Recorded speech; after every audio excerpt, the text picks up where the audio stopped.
Hello, everybody. Welcome back to the Irish Guys podcast. Monday evening. How are we all doing? Yeah,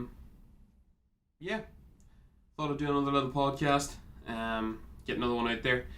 As I said last week, the NFL's kind of winding down a good bit now. We had a good bit planned to sort of take over from that. Some wrestling stuff and different bits and pieces, but everybody knows the situation at the minute. We're kind of making do as best we can. Vesty's been crazy busy, so he might have some stuff out this week, some of his little drive home things.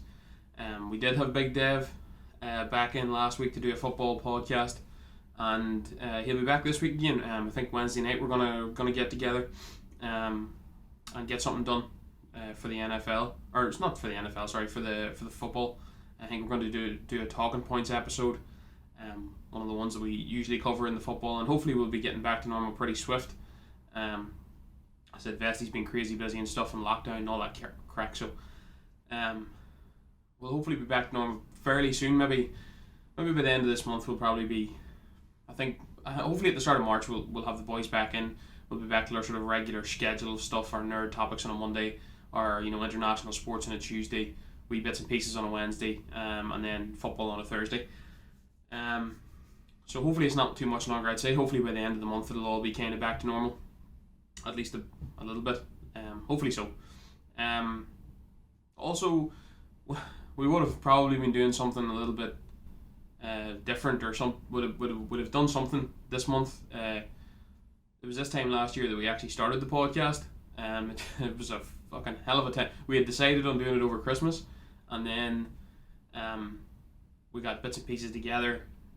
We hadn't really worked out what the hell we were doing. None of us knew anything about sound or recording or whatever, so we kind of took a month and a half to kind of get everything ordered and get it together and sort of plan what the hell we were doing for a bit. And then we recorded some stuff, put it all out. February this time last year. Can't remember what date exactly, but it was February. And then by the middle of March, everything was closed down and we had to take a break from it. So it's been kind of up and down, but I think we've kind of got the workings of it within the first year. I think we had that thing last week with the bloody new laptop that I bought and not being able to use a mixer on it. That was a wee bit of an annoyance. But I think I've got the audio down now, especially for the podcast streaming platforms, and then hopefully we'll be better with the YouTube stuff once we get this new laptop and everything set up and cracked like that. But getting there anyway. So it's been a bit of a mental year. We took a break just before Christmas, and then everything was locked down again too, so we've kind of been making do since then. But there's been a lot of people tuned in. All of our mates have kind of had, I think that there's been something for everybody at least. There's usually something for everybody. We think anyway. There's a lot of stuff that we cover, and a lot of our mates have listened to a lot of it and stuff, and we appreciate that. And then there's been loads of people from elsewhere. We can check where the downloads are coming from, like the United States, crazy places all over the place. And appreciate it. Keep doing it. We've got a lot of stuff planned.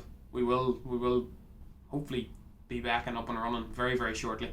And I miss doing it, to be fair, with the fellas. It was good to have Big Dev back last week, and hopefully by this time next year we're a little bit further on. It was kind of a fucked up year to have to do it, but anyway, we'll get there. As I said, Dev's in Wednesday night to do some football stuff, and I'll maybe get another one of these out later in the week as well, when I think of something to do. And then Vesty might have some bits and pieces. He's been busy this last while as our lady, so he'll maybe get something out this week to me, and I'll throw it out in the podcast streaming platforms. But yeah, thought I would do one Monday evening. Just a little, it would be something that we would be covering a little bit, if we were doing what we were doing. But we sort of decided just with the NFL season we would do weekly NFL podcasts and just bond them out, every week. But now that season's finished, I thought I would do a little NBA update, a little bit of a basketball update. I did one not so long ago. I think I put it out on YouTube and it wasn't on the podcast platforms, but I did one about the James Harden trade and him ending up in Brooklyn and stuff. But I haven't got into too much of the rest of the teams. Haven't got into too much about what is actually happening around the league this year. It's been a bit of a crazy season. No fans and stuff in most of the cities. There's a very few that are letting teams in. I know even Toronto were having to play down in Tampa, which is a bit of a handling for them. But I thought I would just rattle off a couple of teams, how their season's going, what I think on it, and give my sort of thoughts on it. I was going to start with the Utah Jazz. It's been a bit of a turnaround for the Utah Jazz this season. Obviously, they made the playoffs last year. They were down in the bubble, but they sit top of the West. They've been playing some great stuff. They do. I was going to talk a little bit about the sort of imbalance between the two conferences at the minute. The East is tragic. The East is pretty damn bad, but I've got just a few teams that I want to talk about, and I want to start with the Utah Jazz. All credit to the Utah Jazz at the minute. They are playing great basketball. They're probably playing the best basketball in the league. Maybe the Lakers possibly as well. Obviously the Jazz are, they're well known for being a solid defensive team. But they're 22-5 right now. They're sitting top of the West, and I don't really think even this season anybody would have seen that coming. We did a little pre-season build-up show. Kay came in and gave us a hand. And, we were interested in the Jazz. We talked a little bit about them, but I don't think anybody would have foreseen them being top of the West at this point. There was a lot of talk of the Lakers, Clippers, probably. There's a lot of talk even about the Nuggets to be back right up there at, top of the West. But they're 22-5 right now, and they've won 18 of their last 19, playing some, stout defensive basketball. But they've looked really good. Donovan Mitchell's looked really good. Over the weekend there, they beat the Bucks and the Miami Heat. Now, the Heat have been a weird start to the season. They made the finals last year. They obviously played very late into the season, later than anybody else, in the East, obviously. But they've had a slow start to the season. Not everything's went great down in Miami so far at the minute. Some players are still playing well, but they haven't been fantastic. But again, 2 good wins. The Bucks are second in the East as well. I'm gonna talk a little bit about them later, but 2 solid wins over the weekend. I think, if I recall, that Giannis only had 2 points in the first half. I think that's accurate. Giannis had 2 points in the first half against Utah. They're playing. We all know that Rudy Gobert is a great defensive player. But even Mike Conley's missed a little bit of time recently, but he's been playing some good stuff. It's Mike Conley, when he was in Memphis, was a good solid point guard was Mike Conley, but injuries and different bits and pieces has kind of derailed his career a little bit. But he has shown to be back to at least a little bit of his best. Donovan Mitchell's playing some good stuff, and Joe Ingles. Old Joey Ingles, one of the stranger players in this league. Tall, long, very unathletic, but can shoot the lights out. I think actually, the Utah Jazz's 3-point percentage this season has been outrageous as a team. They've really shot the 3-ball well, and Joey Ingles has been fantastic. Watching the playoffs last year, then it wasn't that long ago now, but. Watching the playoffs, the Utah and Denver series was probably the best series it was the best series down in the bubble, and it was the sort of back and forth between Donovan Mitchell, Jamal Murray really came forward and played some great stuff, but I was incredibly frustrated down the end of some of them games where it was kind of it was that sort of period in the game where it was literally back and forth between Jamal Murray and Donovan Mitchell, and they kept putting Joe Ingles on Jamal Murray, and I understand the idea of it. Joe Ingles is bigger, stronger, taller, longer, probably better defensively, but he just doesn't have any speed or lateral movement, and they would run a pick. Joe Ingles would not be able to fight across it or move quickly enough to get in front of Jamal Murray, and he was draining shots. So I was incredibly frustrated watching that. I was just put somebody else out there and let him, just let them have a go at Jamal Murray. But I was incredibly frustrated watching that in the bubble because it was the same thing over and over again. He couldn't stay in front of Jamal Murray. But Joe Ingles has played some good stuff this year. He's dropping buckets left and right. As I said, their 3-point shooting has been exceptional. One of the best teams in the league from the field, if not the best team in the league from three this year. And Joe Ingles has been a part of that, and fair play to him. Just as a sort of there has been some teams outside of basketball that have played some good defensive stuff across multiple sports this year, and I'm thinking of specifically Atletico Madrid in football, but they've played some good defensive stuff, and it's kind of come to the fore a little bit with the seasons that are going on across the world. If you have a good defense, it's working well for teams this year. You think of that defense, and Tampa Bay, the Buccaneers and stuff came to the forefront. They win a Super Bowl, and there's Man City, good defense. I know I'm crossing too many sports here, but teams that have had solid defenses this year, or defenses, have looked better. And are the Jazz in contention to win a title this year with a solid defensive system that they have? It's done all right to get them to the top of the West. I don't think anybody was expecting that at the start of the year. So they're up there, and at least they're in contention. It's going to be, you would have probably thought that Denver would have been repeating up there. They've been up there at the top of the West for a couple of seasons now. But this defensive structure that Utah's put forward, and with the Donovan Mitchell taking a step forward and really providing that spark on offense, it's going to be hard to beat this lot in a 7-game series 4 different times, because it's a long season. It's not a long season. It's a shortened season, and it's going to be a bit of a grind. Not everybody's really fluid going in. There's not fantastic basketball being played across the league. There's a lot of inconsistency. And again, back to my point about other sports, there's been a lot of inconsistency in multiple sports. And one thing that you can definitely hang your hat on, if you have it, is being a good defensive unit.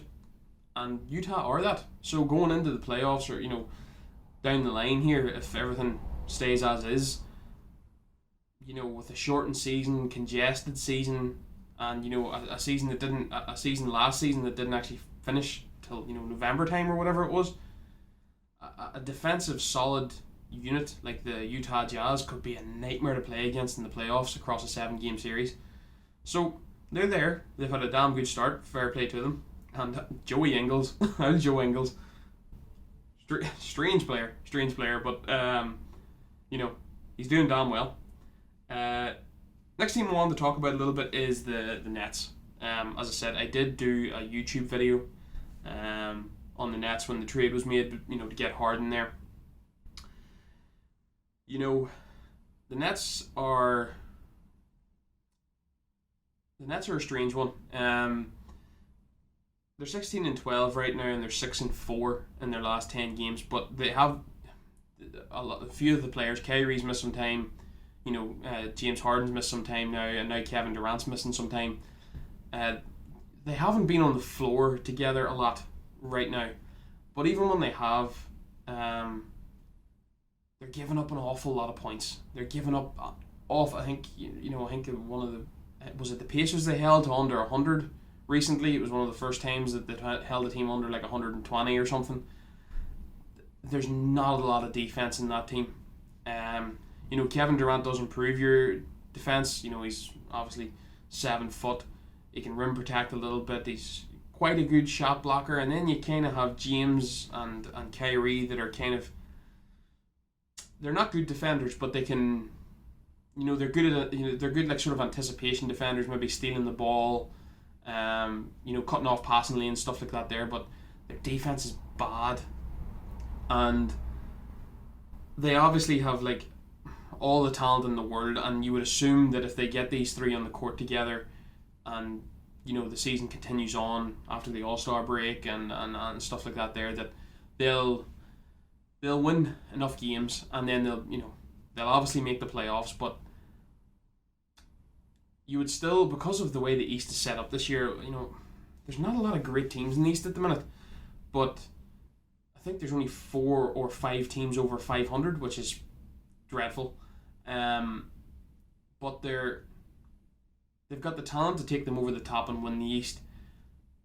I'm just wondering, is there anybody, Milwaukee, Philadelphia maybe, that can kind of take advantage of them?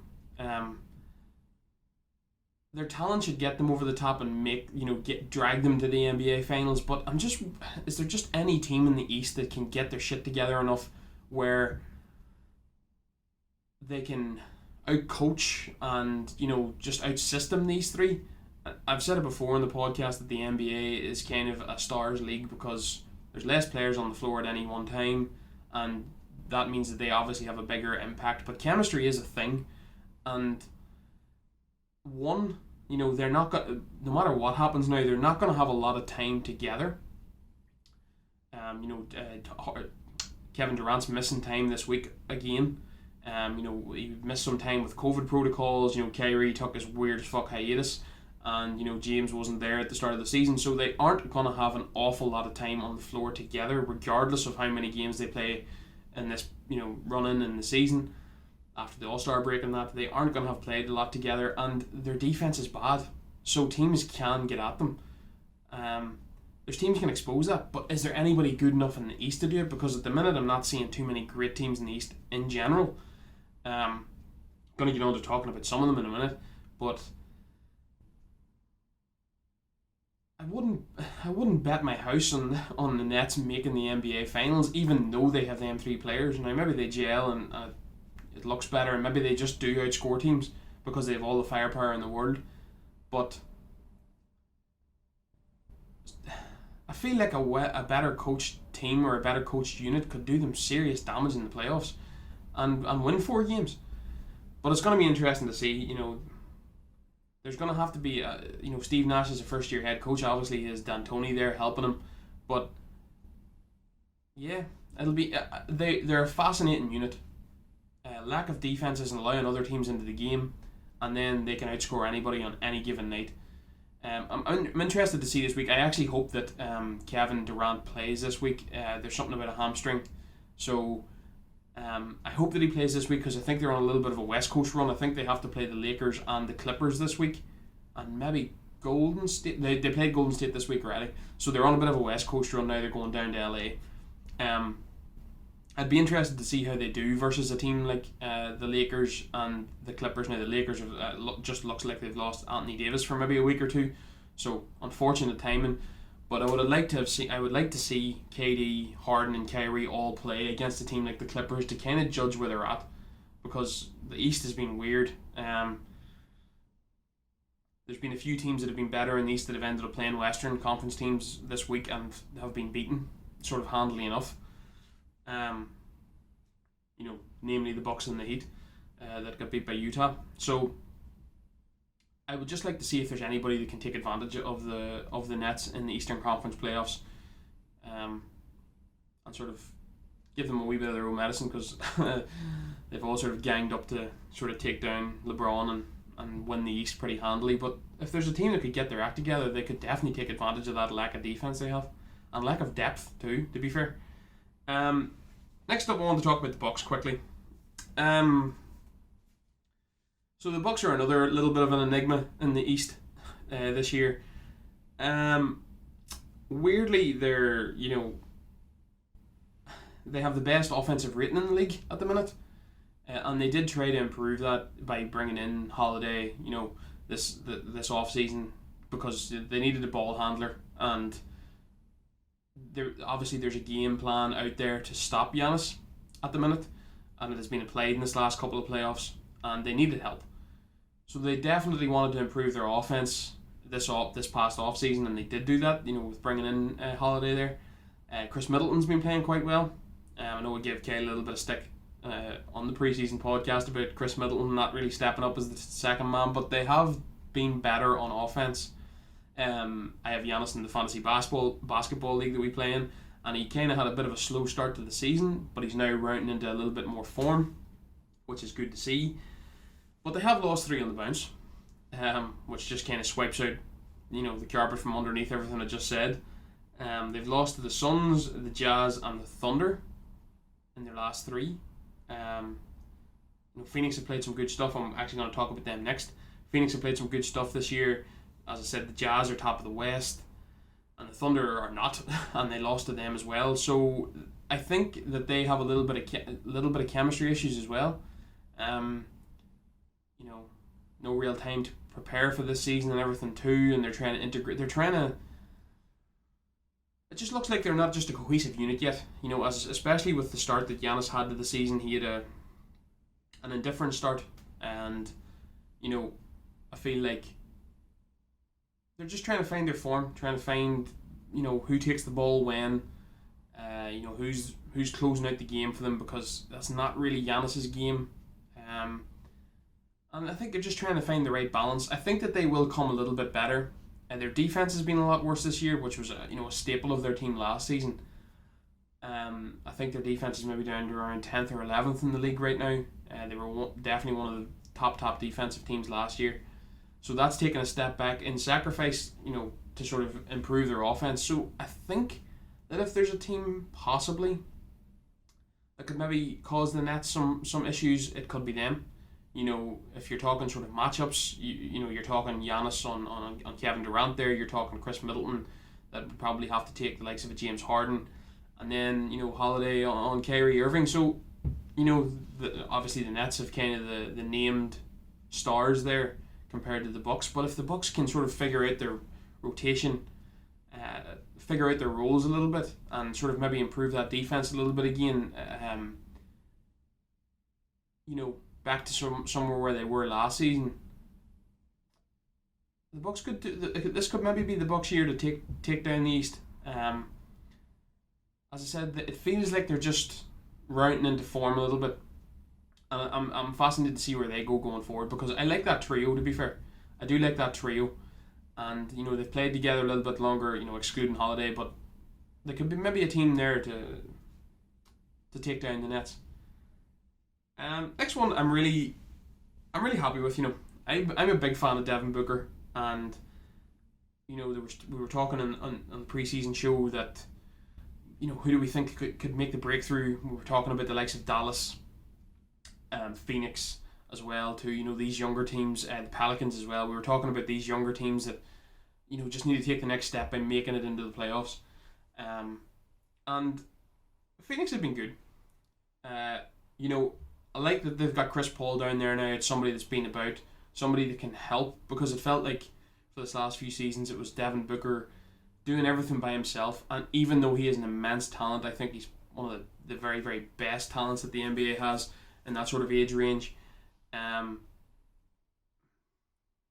Phoenix was a bit of a dodgy organization, and kind of it was him trying to learn how to do everything by himself. He was handling the ball all the time. He was the one having to make and take the big shots. And no doubt the man can do it, but he hasn't played with experienced enough players to sort of, teach him the tricks of the trade, learn how to manage the games, learn how to go through an NBA season, and just learn off somebody that's been there and done that. And Chris Paul has. Chris Paul has been around a long time now, one of the best professionals in the league, and, they've created a nice little backcourt duo there. They beat Philly over the weekend 120 to 111. That's obviously the team that's leading in the East. And they're 17-9. They're fourth. They're fourth in the West at the minute, which is good. They've won 9 of their last 10, and they're just rolling a little bit. Devin Booker played fantastic against Philly in the second half. He had 24 points, and they had that great little run in the bubble. The play-in. They went down there and played some good stuff. You just seen glimpses of this team just getting a little bit better. DeAndre Ayton's got better, and I really would like to see, if it's possible, in the West.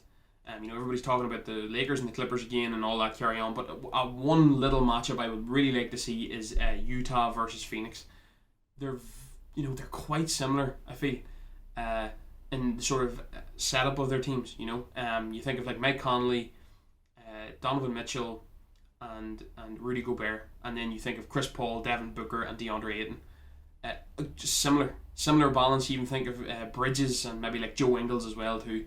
I would love that matchup in the playoffs. I think it'd be a really interesting one. I think you would have a good little battle there between Booker and Mitchell. Booker's obviously never been there before. Mitchell would have that experience on him. But I would really like to see that matchup in the playoffs. I think they're two similar teams. I think Utah's probably performing just maybe above their ceiling at the minute, and I think Phoenix is kind of just doing quite well. I really like Devin Booker. I think he's absolutely fantastic. I really, really, really rate him. I rate him over even the likes of like Jason Tatum, Donovan Mitchell himself, Jaylen Brown, Ben Simmons. I think I rate him higher than a lot of them. Probably only really maybe you would think maybe somebody like Luka. Luka Doncic is probably somebody that would probably take ahead of him. And then after that, I think Booker's just had a wee bit of a hard time down there in Phoenix. I really rate him highly, and I think it would be great for the Phoenix to get in this year. I think they'll have enough to get in, and having Chris Paul there is massive for them. I just hope that Chris Paul can stay healthy throughout the season. Obviously, we know that he's had plenty of injuries in his career too, and can kind of break down over the course of a season. But a shorter year, and maybe he goes in healthy, and maybe I think Phoenix would definitely be on for winning a first round series at least. And then I think you have a lovely, regardless of who they match up against, I think you have a lovely,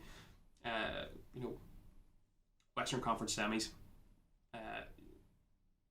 Yeah, I would really like to see Phoenix get in there this year, and I think they would take a good rattle at whoever they would come up against in the Western Conference semis, and I would love it to be Utah. I think that would be a great little matchup between them two teams. Next team I want to talk about is the Celtics. The Celtics are strange. This organization in its last 5-6 years, they just felt like they had all the capital in the world, and then it felt like they maybe got there a little bit too early, and then it's been a little bit up and down for the Celtics. They had that great run, with Isaiah Thomas and stuff too. It felt like that came a little bit too early, and then it just felt like, oh right, they've got Hayward there now and Kyrie Irving, and they've got these young talented players, and everything's just kind of went a little wrong for them. They felt like they peaked. They came of age a little bit too early for that initial group, and they tried to improve the team with Kyrie Irving and Gordon Hayward and stuff, and add them sort of pieces around their younger talent. And then that didn't work out, and they are now gone. Actually, Gordon Hayward's a massive miss. He's actually having a fairly good season down there in Charlotte. And now it feels like it's literally just Tatum and Brown. I was me and Vesti actually talked one night coming home about Jaylen Brown. I was like, that man this season is going to take off. Vesti agreed. The fucker drafted him on me.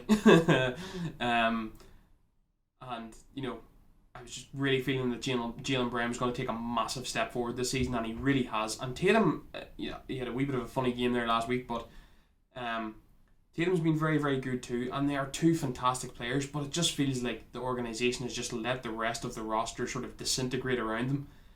They've been missing Marcus Smart for a little while now with an injury, but the Kemba thing, they obviously look like, well, we'll try and go and get Kemba, bring him in, and that'll be the next piece that we need. Replace Kyrie Irving, have somebody that can handle the ball, and that looked great.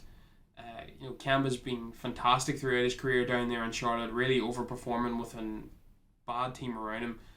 But then he had this injury and everything too, and it's kind of derailed his career a little bit at the minute. He had a good game the other night, to be fair to Kemba, but they really need him to be healthy, and they really need him to be consistent and be in the lineup every single night now going forward, because it just feels like so much ISO ball. It's nearly like Jaylen Brown has a go and Tatum has a go, and it's static. They're 3-7 in their last 10 games. They're 13-13. They're 5th in the East.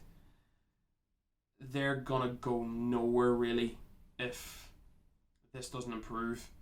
I feel like even if somebody like possibly Miami, got in at the tail end, maybe bounce themselves up to a 6th seed or something along those lines, and think they're even a better team than them at the minute. It just feels like that roster around Tatum and their depth is awful. Their depth is pretty poor. Um, there's been some rumors circulating today that the Toronto Raptors are going to like even the Raptors are outside the playoffs at the minute.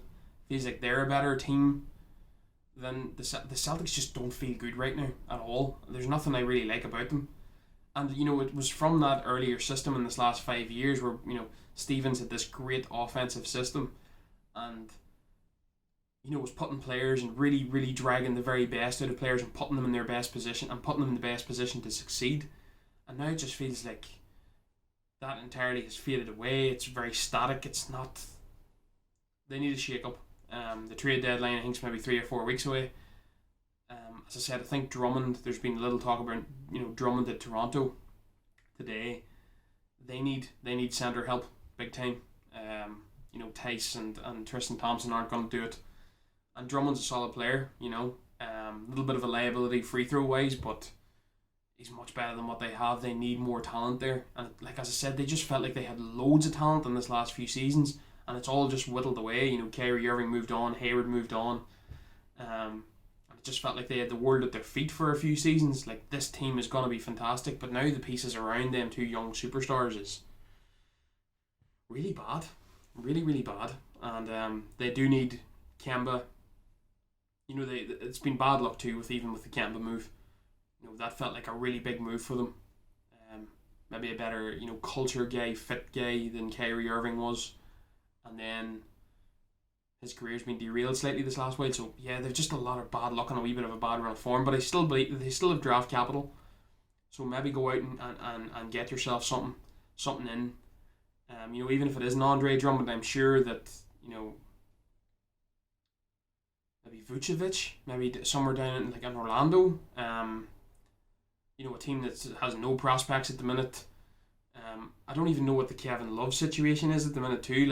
Obviously Cleveland are selling at the minute, so maybe you send something there. You could maybe pick him up.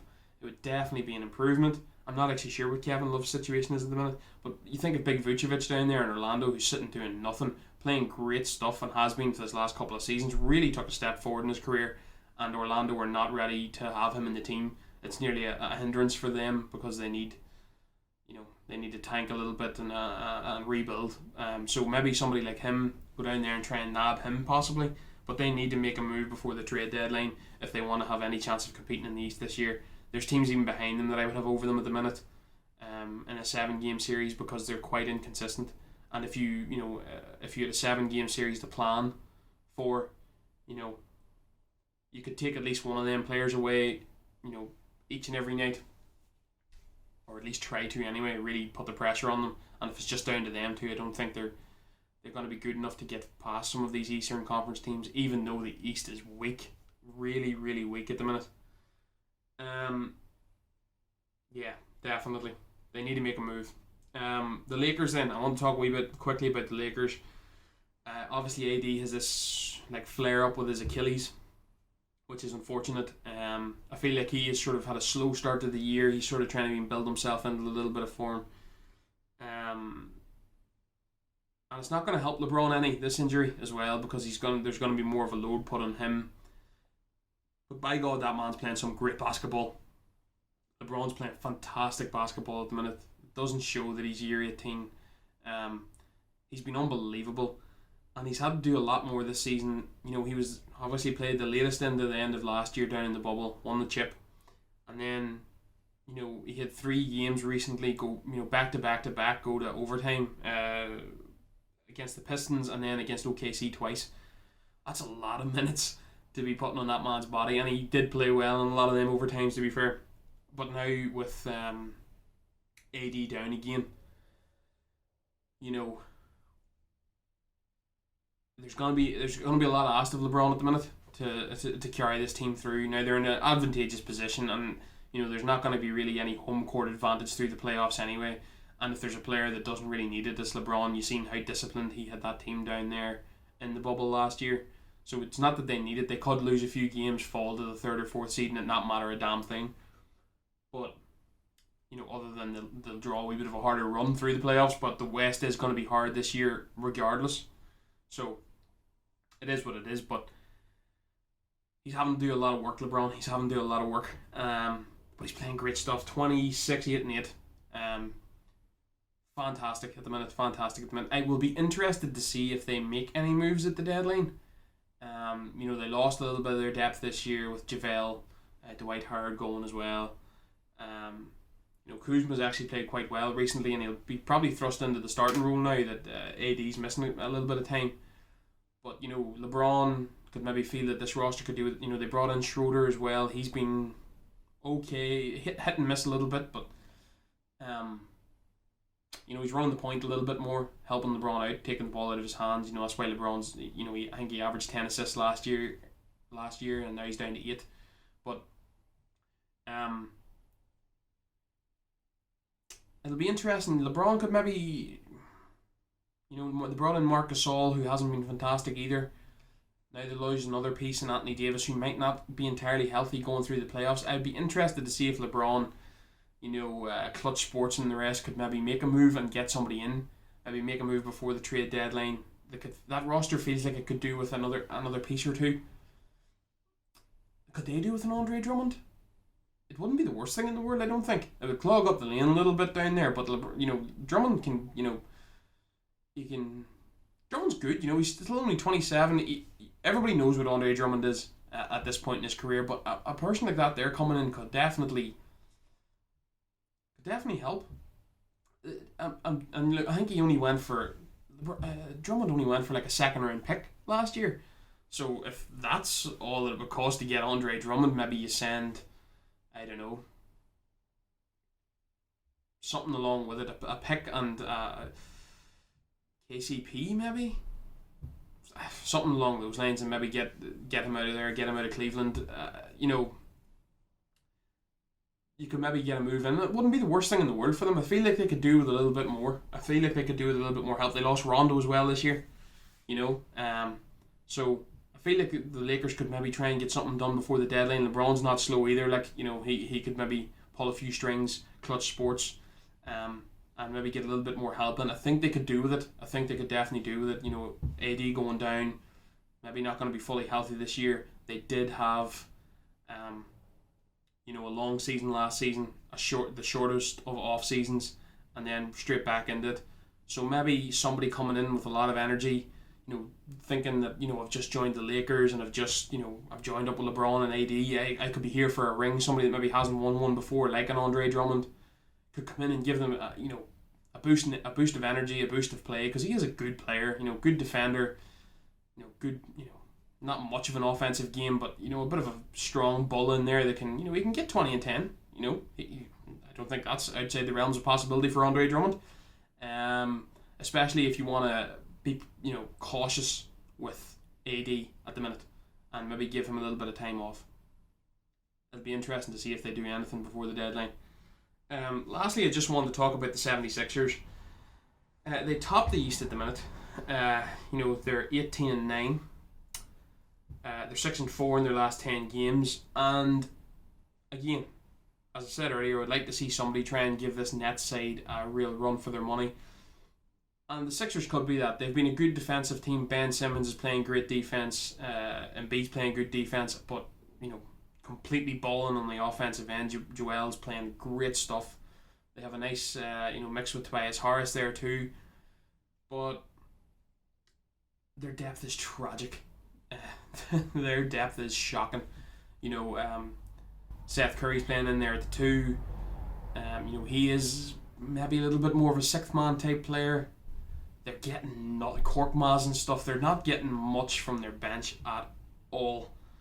And if you just told me that they can go in there with their starting lineup into the playoffs, I'd say they'd give anybody in the East a game, especially because of how weak it is. But their bench is giving them nothing. Dwight Howard's giving them very little. They're getting no help in there, and Joel Embiid can't keep up this pace for the entirety of the season and then in for a 7-game series. Their bench is dreadful, and it'll be their undoing, I think. They're not going to get any help out of it. Even like imagine, Embiid or Simmons has to come out to rest, and then the Nets leave in KD and Harden for a stretch, it's gonna be disastrous. Like I know that the depth of the Nets isn't great either, but they have guys that just go and get buckets by themselves. If you decide to leave any one of them in, even if they are with the reserves, KD by himself, Harden by himself, or Kyrie by himself, they will go and get buckets. And Ben Simmons isn't a really great scorer by himself. Tobias Harris can be in bits and bobs, and then Joel is, I suppose, but it's a different feel. I would be much more comfortable having them three in Brooklyn, and a lack of rotation than the three in Philly. They're getting nothing out of that bench at all, and if there's somebody that could maybe come up,